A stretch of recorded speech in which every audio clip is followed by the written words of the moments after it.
Sayın Cumhurbaşkanı'nın salona teşriflerini arz ederim. Mr. President Reджеп Tayip Erdogan.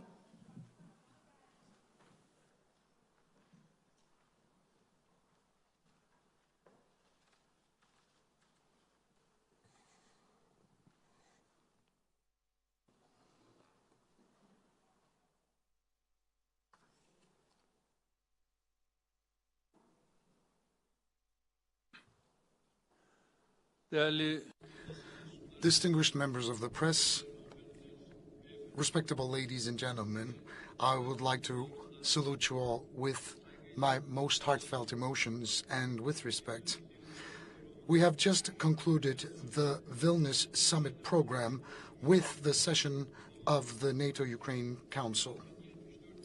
We have once again observed a successful completion of another critical summit in the 74-year history of our alliance.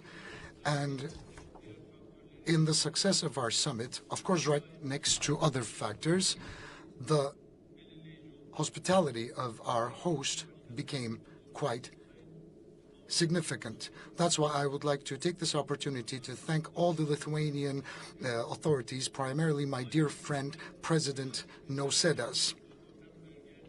And at the same time, I would like to thank Secretary General Stoltenberg and his team on behalf of my personal self and on behalf of my delegation. And I also would like to take this opportunity to extend my gratitude for the solidarity that they have shown in the aftermath of the earthquake that shook Turkey on the eve of February the 6th. We have always been remembering our fond friends who have been in full solidarity with us. We have left behind 504 days in the war between Russia and Ukraine. And so long as the conflict is extended, blood and tears continue to grow. Only the parties that are in conflict are not paying the bill of this incredible battle, but also there are ramifications upon Europe, Africa, Asia, and Balkans. Many countries in different geographies are impacted. The food scarcity that our African brothers and sisters are suffering from, the inflation rates which are skyrocketing in an unprecedented fashion in the last 5 decades, and the incredible increases in the energy prices are some of the ramifications that I wanted to underline. As Turkey, while we are in lockstep with our allies within NATO, we are also investing tremendous efforts in order to make sure that this battle will come to an end. Since the first day, we have been very meticulously implementing the relevant provisions of the Montreux Convention on Turkish Straits. We haven't allowed the battleships to cross Turkish Straits, and thus we have stopped this conflict from pouring over to other regions. The contact between different parties was initiated with the Istanbul process, and it was preceded with the Black Sea Initiative and the exchange of the prisoners of war that led to the release of the Ukrainian grain from the ports. As a result of our deliberations, the grain agreement was extended twice, and within the framework of this agreement, until so far, 33 million tons of grains were exported to the global markets. But unfortunately, the existing mechanism will expire on July the 17th. The Black Sea Initiative became a source of hope for hundreds of millions of citizens around the world, and our contacts are still going on in order to extend this initiative once again. The Ukrainian President, Mr. Zelensky, paid an official visit to my country last Friday, and we have also talked about this issue along with other important issues with him. Mr. Zelensky is defending the extension of this initiative, and Mr. Putin came up with certain suggestions. And all of these suggestions will be taken into consideration, and we will keep on working in a solution-oriented fashion. Our close dialogue with both of our neighbors enable us to extend this initiative and settle the disputes and the crises between parties once and for all. That's what we will continue to do. As we have always stated, there are no triumphants of war, and there are never losers behind peace. We want the seeds of peace in our region to flourish once again. Distinguished guests, ladies and gentlemen, within the first session of the summit, we talked about issues concerning the defense of our allies. We have reiterated the fact that Turkey is still very much invested in the allied defense pledges, and that we have always served our responsibilities in the best fashion possible.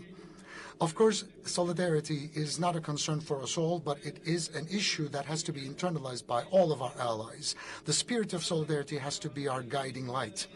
This is the main fundamental pillar upon which the alliance is erected. Some of our allies especially invested in crooked relations with PYD and YPG, which are offsprings or extensions of the terrorist organization PKK in Syria, and this is harming the unity and the integrity of alliance. This approach can never be explained through logic and through rationale.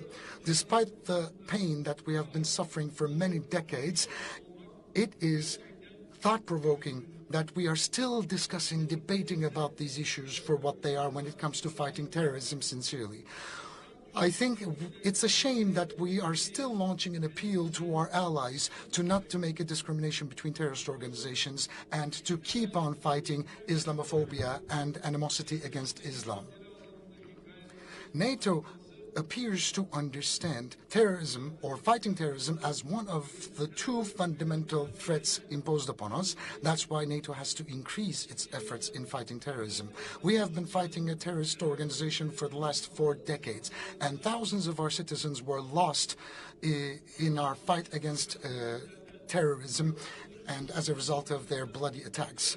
The newborn babies, the teachers who were embracing their students after 4 years of education, and the laborers who were trying to make a living. And from children to women, hundreds and thousands of innocent citizens were snatched away from us heinously. Only 3 days ago, 2 heroic soldiers were heinously martyred by the terrorists. This is our red line. We have to fight terrorism without any ifs, without any buts, and in an unwavering fashion. And we want a resolute and a very clear stance from all of our allies against terrorism. And I have communicated these messages very frankly to all of my counterparts and my colleagues. For the first time in the history of NATO, special coordinator to fight terrorism will be appointed by Secretary General himself. The guiding principles, which have not been updated in the last decade, will have to be revised as soon as possible, and this decision was gladly made. And there are so many other issues that we had discussed amongst ourselves and upon which we had all seemed to have agreed. And these are steps to be taken forward which will establish and confirm the strong stance of our alliance against terrorism. Of course, the tremendous efforts Turkey has paid had a great ramification upon the taking of these decisions. Within the second session of the summit, we got together with our Asia-Pacific partners, which are Australia, New Zealand, Japan, and South Korea. Heads of states and governments were joined. And we discussed issues with these leaders as to how we may further cooperate and how we may strengthen the relations between them and that NATO. We also talked about the recent developments in the region. These are the days where the global security risks are on the rise. And it's very natural to further cooperate in a very extensive fashion through the enrichment of political dialogue through NATO with these countries, both at the bilateral level and multilateral level. These relations will have to be strengthened without targeting any third country whatsoever, and this is something I had specifically mentioned. And in the last session of the summit, NATO-Ukraine Council was organized. And in this new format, we had brought the relations between NATO and Ukraine to a new political level, and a higher level for that matter. Distinguished guests, ladies and gentlemen, Turkey has always been very supportive of the open door policy of NATO. We had never arbitrarily prevented any country becoming a full-fledged member of the alliance. Looking at the history of our alliance, just because of its name, some countries had to linger on and on without a membership for more than 16 years. And similarly, during our accession negotiations to the European Union, we have been suffering from double standards that went on for more than 5 decades. Although we had encountered unlawfulness and injustice, we were very fair towards other interlocutors and stakeholders. We never gave promises that we couldn't keep, nor did we ever ignore the promises that were made to us. The membership of Finland once again confirmed the internalized nature of the spirit of alliance, which fully respects the fundamental principles of NATO. And that's how we had showcased once again to what extent we are very supportive of the enlargement of the alliance in a principled fashion. During the summit sessions and during our bilateral discussions, we also focused on the agenda item of Swedish accession to NATO. You know that right before the summit was initiated, we got together with the Secretary General and the Prime Minister of Sweden in a trilateral format.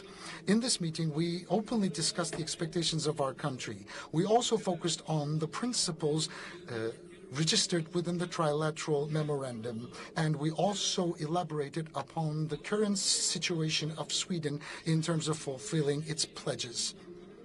And with the joint declaration, we also identified the steps that we are going to take in the future for the full membership of Sweden to NATO, according to which the Trilateral Permanent Joint Committee will be very operational.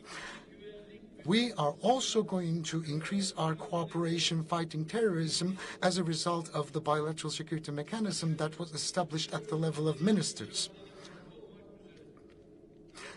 Sweden is going to present a roadmap that will encompass matters in fighting terrorism and all of the other recorded issues revolving around the trilateral memorandum. And Sweden will be actively supporting our accession negotiations to the EU and the updating of the customs union, which is vital and critical for our economy, all the way down to the prospective visa liberalization as a member of the platform. And in terms of the elimination of the export restrictions, Sweden will rise up to the occasion and honor its responsibilities with regards to the restrictions imposed upon Turkey. And as a result of our further assessments, we are going to move on to the next step of Swedish accession to the NATO. The heinous attacks against our holy book of Quran was not approved by the Swedish government authorities, and we had made a note of their stance. We expect them not to further tolerate the hate crimes that humiliate and anger more than 2 billion Muslims around the world. Today, the Human Rights Council in Geneva labeled the burning of the Quran as a religious hate crime. And it was condemned by this council, and which made us very happy. There are those countries inside this council which have rejected this identification, and I would kindly recommend those countries to revisit their stance against attacking a religious and a holy book of a faith. This is barbaric. This is very primitive. It's a form of terrorist attack to fight the holy elements of a religion. It's not only for Turkey, but also for other countries to take resolute measures to fight Islamophobia. And our expectations were clearly stated to our interlocutors during our sessions. Of course, the accession protocols of Sweden to NATO is the Turkish Grand National Assembly, which is the representative of the national free will. And our members of the parliaments will be closely monitoring the developments and this process. We believe that we are going to observe concrete advances on the principles that were previously agreed upon by Sweden in the meanwhile.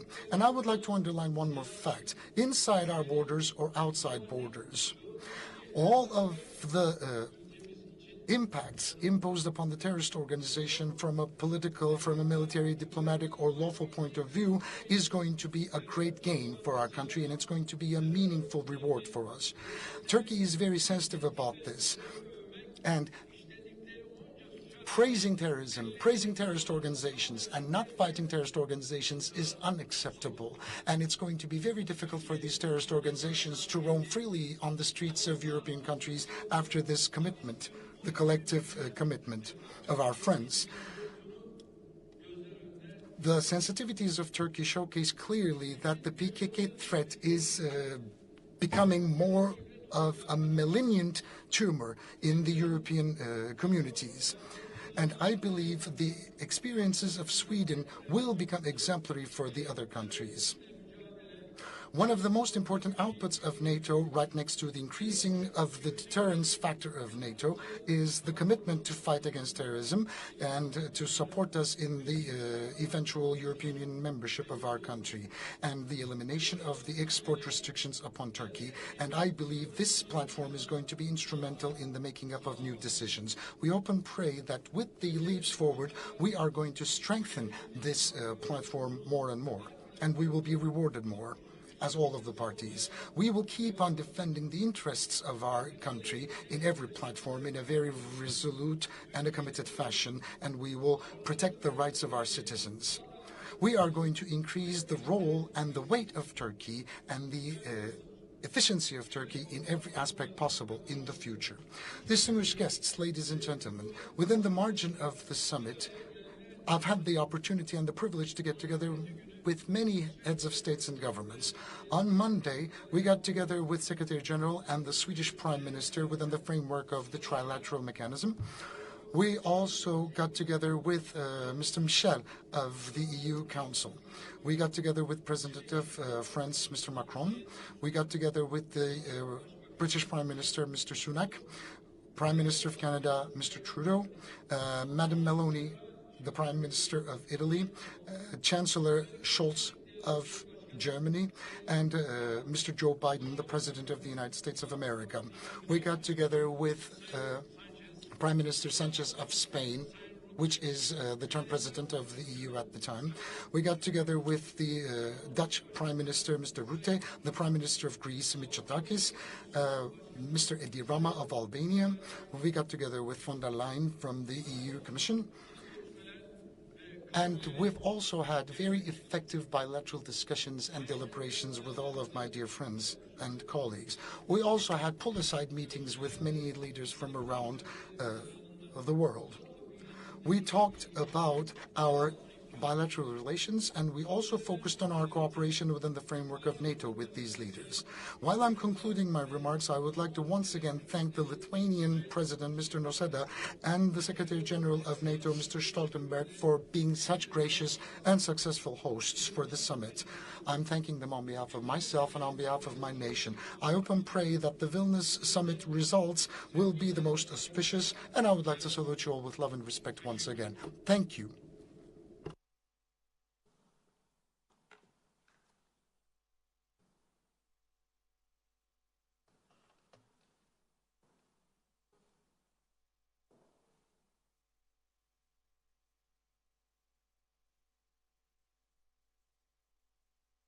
Mikrofonlar yok mu çocuklar? Hadi verin. So where are the mobile microphones? Greetings, President. I'm a journalist from Azerbaijan. My name is Hayal Azizov. As we know, in Dağlık Karabakh, the conflict still continues. And the Russian army is in Karabakh. And both Azerbaijan and Armenian are disturbed because of this. Last week, in Karabakh, they displayed disrespect towards the Azerbaijani flag. The Russian soldiers took down the Azerbaijani flag, and there is a video of that available. Now, the Russian soldiers being present there in Karabakh. Now, Russians want to stay there. How does Turkey approach this, and what's your thought on this? I mean, the Russian soldiers being present in Karabakh. Do you think they should continue to be there? Because, you know, after 2 years, if one of the parties say the Russian soldiers should leave, normally they should leave. What's your thought on this? Dear friends, now, the thing is, as you know, rather than, more than our approach to this, the thing is as follows. There's an agreement there. Up to 2025, according to the agreement, Russia should be present in those identified places. Come the year 2025, Russia will and would leave. That's what the agreement says. And I believe that Russia will abide by this agreement. And my dear brother Ilham Aliyev, in fact, has been following this up closely anyway. Thank you.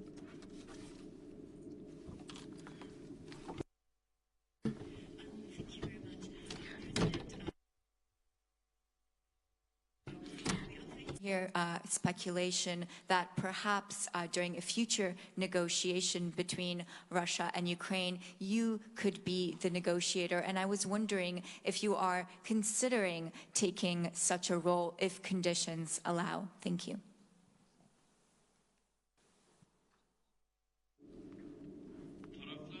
Now, if the parties propose, if they approach us and propose us to be the mediator, and if they accept that, of course, we would be glad to act as a mediator between the two countries. And as Turkey, we are already ready, potentially, for that. Anyway, because as you know, there's the grain corridor. Istanbul has now become a center, as you know, when it comes to the grain corridor. So like that, in other potential future steps, we're always ready to act as a mediator anytime if it comes to the table. Because in fact, currently, we are, as Turkey, myself, actually, I'm probably one of the rarest leaders who can talk to both countries. But up to now, we haven't received any proposals to that end.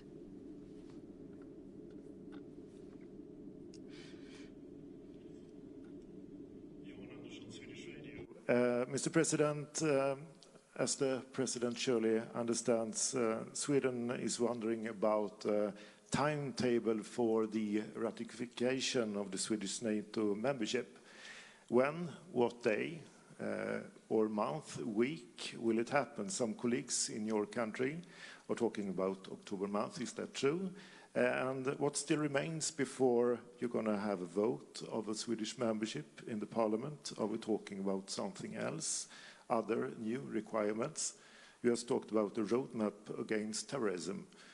What was that? Thank you.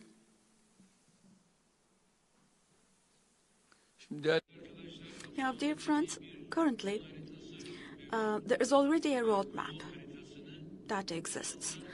And now the Swedish authorities, in line with what we discussed last Monday, they will now submit us this roadmap.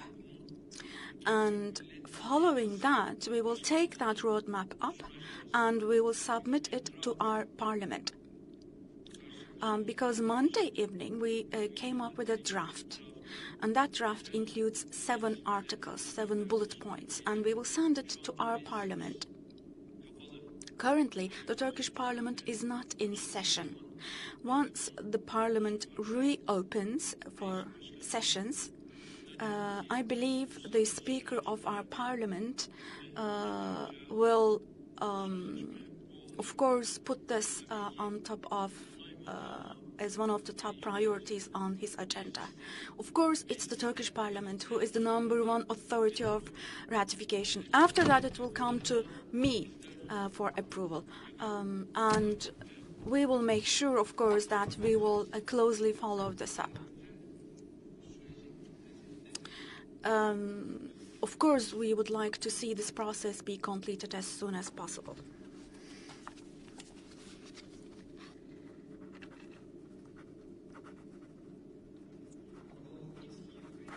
Ben Ukrayna'dan bağımsız bir haber. Thank you so much for the fact that the Azov commanders who were in Turkey are back to Ukraine. Can you please comment on the detailed process of their return home to Ukraine? Thank you so much.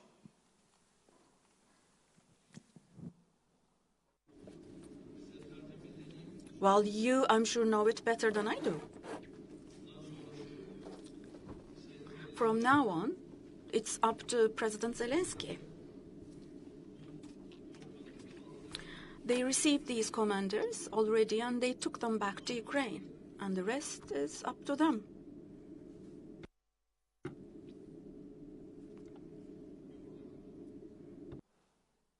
So one from each, rotatingly from each side of the room. Before your trip here in the airport, you talked about membership to the EU. And you made a declaration. How was that taken during your bilateral discussions with leaders? Can we say that there is now a step up of and going into a new process in terms of your country's membership to the EU? And how about the customs union upgrade? We did discuss this with all the leaders. Both visa liberalization and updating of the customs union was discussed. Lately, we discussed this with Ms. von der Leyen as well, and we expect to see a welcoming approach from them.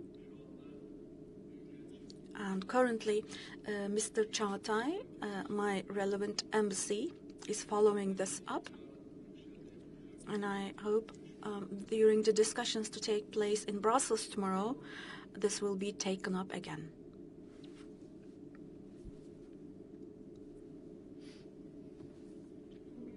Nurgül Dönmez from TRT News.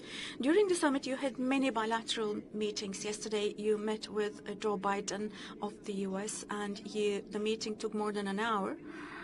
How about the content of that meeting with President Biden? And we're also curious about F-16s. Can we expect to see a step in the coming days? Now, with the meeting with the president, the American president, what he said was the following. The Congress in the US, he said, is binding for them. And he stated that he will personally do everything he can and that he would follow this up. And he also said he's hopeful. I mean, just like in our case, like in the case of the Turkish parliament having to ratify, like in the previous matter we discussed. Likewise, in the US, there's a similar situation. Sometimes there are obstacles introduced either by Democrats or by Republicans, depending on.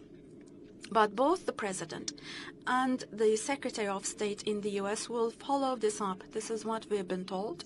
And we hope that as part of this process, we will be able to get a positive end result. I'm more hopeful than ever, by the way. All the way at the back, please.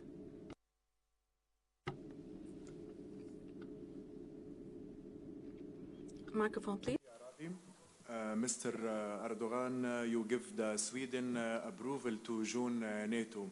Is it the beginning of Turkey to join the EU? Thank you so much. Well, what a great thing to say. I would hope, like you are hoping, we would want to hope that that would be the case. Popular Politics, Anna. Tell me, please, was the freedom for Ukrainian heroes of Azov is a sign for Putin of possibility of stop the relationships and cooperation?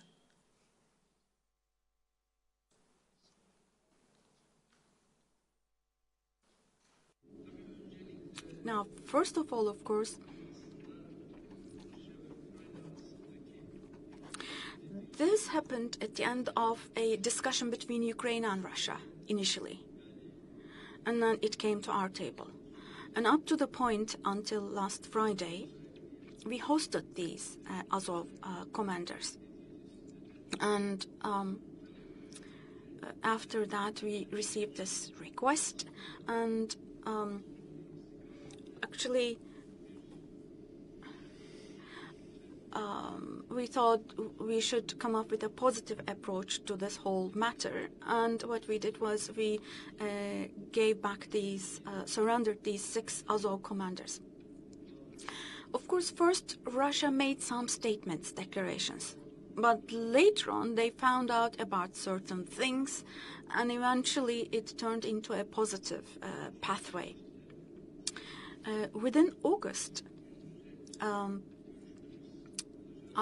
I believe I'll have a face-to-face talk with President Putin. During that meeting, we will, of course, discuss these things again.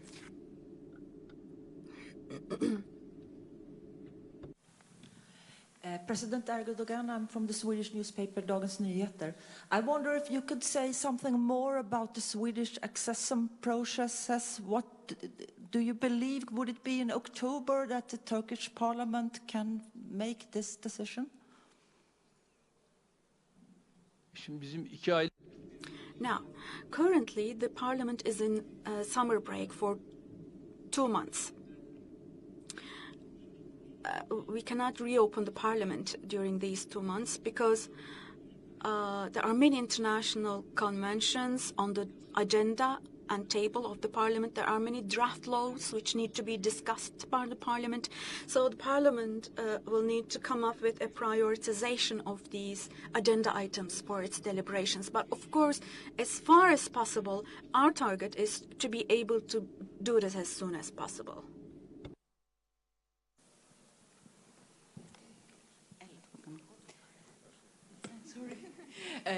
Mr. President, Efi Kutsakosta from Euronews.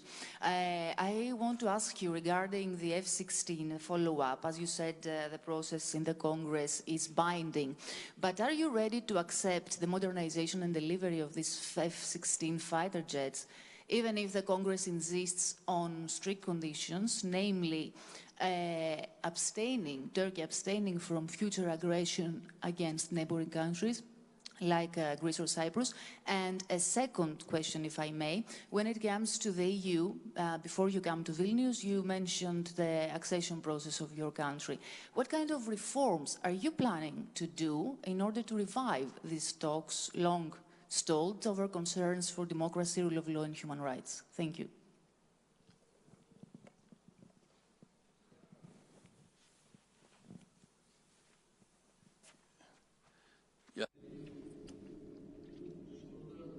Now, underlying this question is the following. I see that you don't know Turkey that closely, to begin with.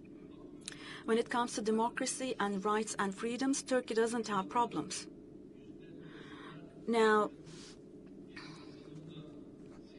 I mean, in which other country have you heard in the world where you have 90% of turnout in elections? It would be rare.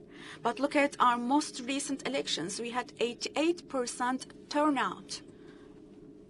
That's how I was elected most recently. And when it comes to rights and freedoms, we don't have any shortcomings at all. The terrorist organization, if you think about it, what they are doing is, unfortunately, they can do whatever they want, the way they wish.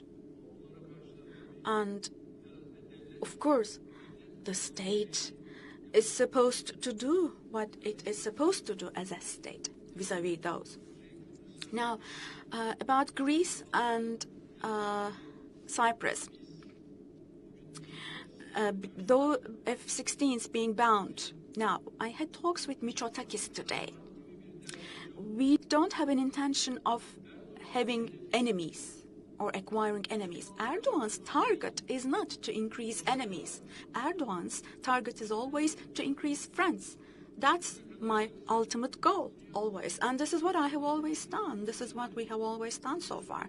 And today's talks with Mitsotakis revolved around what more to do to enforce our friendship, what more to do and how to enhance our friendship. That's what the talk was mainly about today.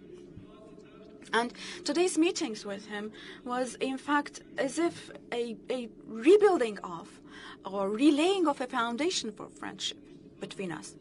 There is no such thing as using F-16s like that, and that has never happened up to now anyway.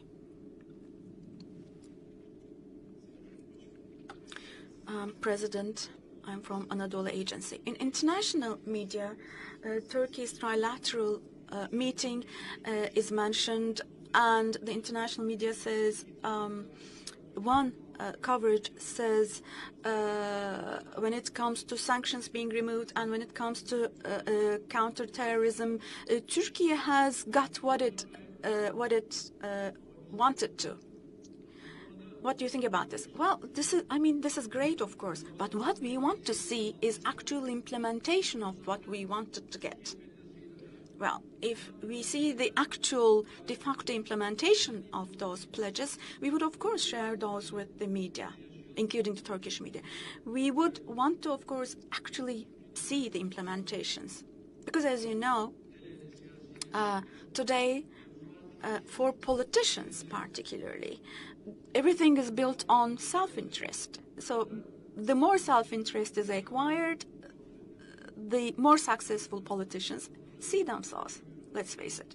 And that's how we take steps. I mean, to me, as far as I'm concerned, the more I can make things positive for my people, the more successful I see myself. Znarshino Media Network.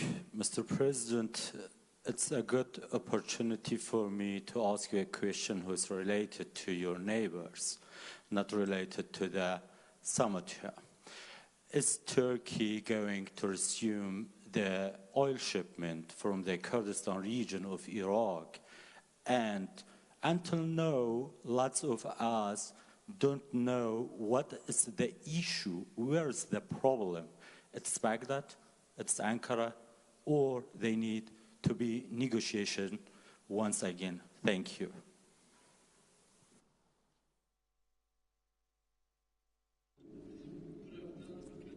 Now, when it comes to acquiring or procuring oil from Iraq, we don't have any problems.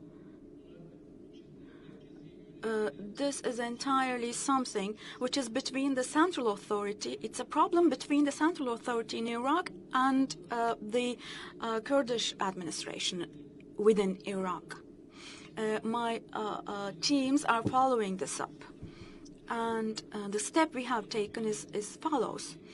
The central administration, the central authority in Iraq and the Kurdish administration in Iraq, we're waiting for the two to solve their own problem internally first.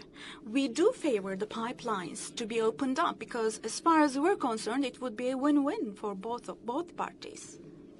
So could we just slowly wrap up, if you don't mind?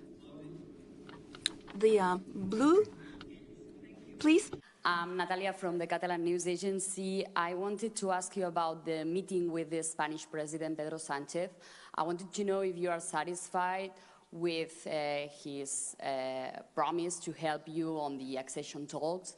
And I also wanted to know if you have any expectations in terms of like a deadline or something to get concrete steps towards accession. Thanks.